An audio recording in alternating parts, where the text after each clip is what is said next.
Chavan by professional as a veterinary doctor होतो, पण गेली 22 वर्ष झाले या इंडस्ट्रीमध्ये फुल टाइम काम करतोय. माझे एक जुने सहकारी आज येऊन बसले, त्यांना 2 वर्ष झालं सांगत होतो, तर आज आले ते इथपर्यंत.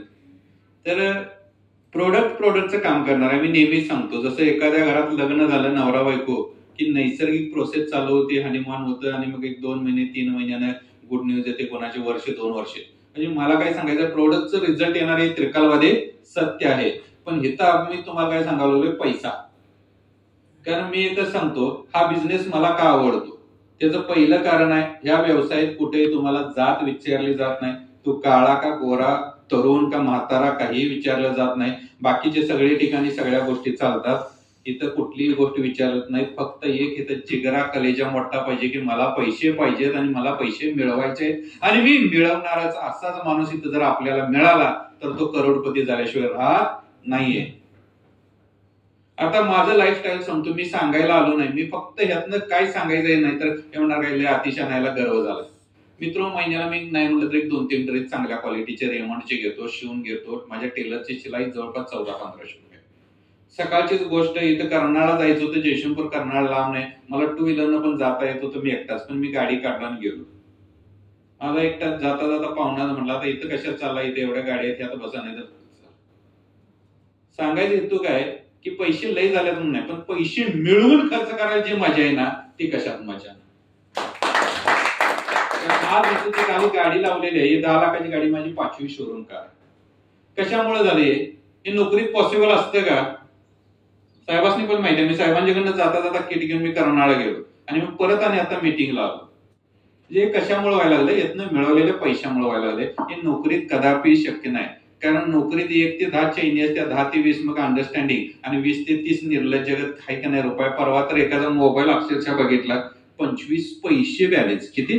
25 पैसे, 25 रुपये पण नाही. मी नोकरी करणाऱ्याला नावं ठेवत नाही, अप्रिशिएट आहे, त्याच्या परिस्थितीनुसार तो करायला लागला. पण जर 5 वर्ष 10 वर्ष नोकरी करून पण तीच अवस्था राहत असेल तर ते करण्यात अर्थ नाहीये. का? कारण तांदूळ पेरलं काय उगवणार आहे? तांदूळच उगवणार आहे. गहू पेरलं गहूच उगवणार आहे. बाबळ पेरली काटच उगवणार आहे. मग तुम्ही तेच तेच तेच तेच तेच करत गेला आणि तेच होणार असेल तर करण्यात काय अर्थ आहे का? वेगळं काहीतरी करून बघा ना. विकी कौशल सुरुवातीला आला, फालतू आलतू पिक्चर करत गेला, त्याच्यात तो टॅग पडला. पण त्याच्यानंतर काय केलं त्यानं? एक वेगळी भूमिका करायला सुरुवात केली आणि आज त्याचा रिझल्ट काय आला? छावासारखी त्याला पिक्चर मधली भूमिका मिळाली आणि आज त्या संधीचं सोनं गेलं. तसं प्रत्येकाला एक संधी आयुष्यात मिळत असते, ते फक्त संधीचं सोनं करायचं असतं.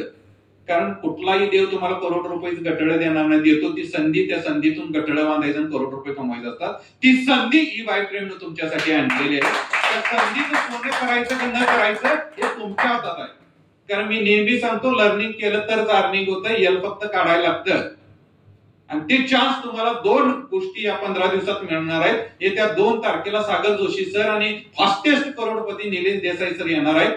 आजपासून फक्त 8 दिवसानंतर त्या संधीचा तुम्ही फायदा घ्या. कारण किती दलिंदर आहेत. मी नेहमी सांगतो, देवाच्या मर्जीशिवाय झाडाचं पाणी हालत नाही. मग इथं 70 किलोचा माणूस येऊन बसला, हे देवाच्या मर्जीशिवाय होत नाही. मी मगाशी सांगितलं की गुड न्यूज येते, महिना 2 महिन्यात लेडीची काय म्हणतात आपण, ती प्रेड थांबले की जाऊन चेक केलं की गुड न्यूज कळते, बाबा गेला दिवस गेले. त्या दिवशी कन्फर्म आहे बाळ घरात येणार. देवाच्या आशीर्वादाने मुलगा येईल, मुलगी येईल, नो डाऊट. पण त्याला प्रोसेस किती महिन्याची आहे? 9 महिन्याची. तसं तुम्हाला इथं करोडपती होणार आहे. इथपर्यंत आला नाही, ते देवाने विधी लिखित केलेला आहे. फक्त तुम्ही त्या प्रोसेस मध्ये टिकून राहा. जर मधनं पळून गेला तर करोडपती नाही, मग तो रोडपतीच होणार आहे. फक्त तुम्हाला त्या प्रोसेस मध्ये टिकून राहावं लागेल. जसं आज आम्ही टिकून राहिलो तसं. तर तुम्ही टिकून राहा. जास्त बोलायला गेलं तर माईक आपल्याकडनं रात्रभर संपणार नाही. पण तुम्हाला जाता जाता भविष्यासाठी करोड रुपये कमवण्याची संधी देतो. ईश्वर तुम्हाला संधी दिलेली आहे. करोड रुपये तुम्हाला द्यावी अशी ईश्वरची मी प्रार्थना करतो आणि मी तुमची रजा घेतो.